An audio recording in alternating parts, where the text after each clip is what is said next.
आज हम लोग दोनों भाई जा रहे हैं बक्सर जी फिर जाएंगे सासाराम जी। और उनके ऊपर नो कमेंट्स। काराकाट जाने का कोई प्लान नहीं है सर? पार्टी जैसा कहेगी वैसा करेंगे। तो दोस्तों अंतिम समय में मनोज तिवारी पहुंच चुके हैं बिहार, क्योंकि वो दिल्ली रहते हैं और दिल्ली का ही कार्यभार उनको संभालना होता है और बीजेपी पार्टी से वो ज्वाइन है। पवन सिंह के खिलाफ चुनाव प्रचार करने की खबरें आ रही थी कि मनोज तिवारी आएंगे करेंगे, लेकिन ऐसा कुछ हुआ नहीं। तो फाइनली पवन सिंह के लिए मनोज तिवारी का बयान भी आया है। एक इंटरव्यू वाले ने जब पूछा कि आप पवन सिंह के बारे में आप क्या कहना चाहेंगे, पवन सिंह चुनाव जीत रहे हैं या नहीं, कुछ भविष्यवाणी कर दीजिए। तो उन्होंने कहा पवन सिंह के लिए मैं कुछ नहीं कहूंगा, भाई मेरा छोटा भाई है, उसको मुझसे दूर ही रहने दीजिए। मैं दूसरे पार्टी से हूँ, पवन के लिए मैं कुछ नहीं कहना चाहूंगा। इसके अलावा जब ये कहा गया कि आप पवन सिंह के खिलाफ चुनाव प्रचार करने के लिए जाएंगे, तो उन्होंने कहा नहीं, मैं उसके खिलाफ चुनाव प्रचार भी करने के लिए नहीं जाऊंगा। तो अभी पवन सिंह भी बहुत जोर शोर से लगे हुए हैं, बगल में ही है काराकाट है, तो उनको लेकर क्या भविष्यवाणी कर रहे हैं? के ऊपर हम कोई भविष्यवाणी नहीं कर रहे बहुत हैं। मेहनत कर रहे हैं। नहीं, अच्छी बात है, मेहनत करना ही चाहिए जीवन में। उनके ऊपर नो कमेंट्स।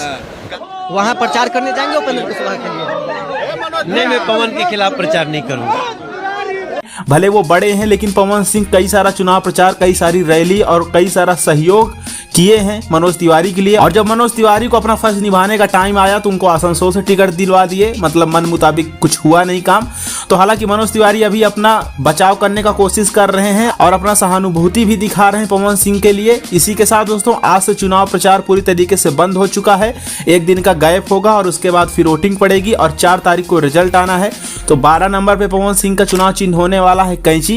ईवीएम मशीन पे 12 नंबर पे आपको दिख जाएगा। आप लोग 12 नंबर पे क्लिक करके पवन सिंह को भारी मतों से विजय बनाइएगा। इसी के साथ मनीष कश्यप भी साथ दिखे, तो मनीष कश्यप भी कुछ बोले नहीं। हालांकि उनसे कुछ पवन सिंह के बारे में पूछा नहीं गया, लेकिन उन्होंने अपना एक दावा किया। जैसा कि आपको पता है कि वो बीजेपी पार्टी में ज्वाइन है, तो हर एक जो कार्यकर्ता होता है या कोई उम्मीदवार होता है, कैंडिडेट होता है, तो अपनी पार्टी का ही वो गुण गाता है। तो उस हिसाब से उन्होंने भी कहा कि बिहार की 39 सीटें हम जीत रहे हैं। इसके अलावा उन्होंने भी कुछ नहीं कहा पवन सिंह के लिए।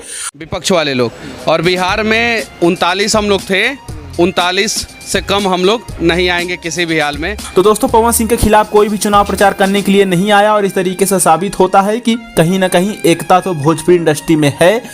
जो कि दुश्मन भी थे वो भी आए चुनाव प्रचार करने के लिए, जो दोस्त थे दुश्मन बने वो भी आज कुछ नहीं बोल रहे हैं। तो ये कहीं ना कहीं अच्छा लगता है और पवन सिंह एक तरफा चुनाव जीत भी रहे हैं। आप लोग अग्रिम बधाई कमेंट करके दे सकते हैं। इसी के साथ चलिए दोस्तों मिलते हैं अगले वीडियो में। देखते रहिए आप लोग ये हो रहा भोजपुरी न्यूज।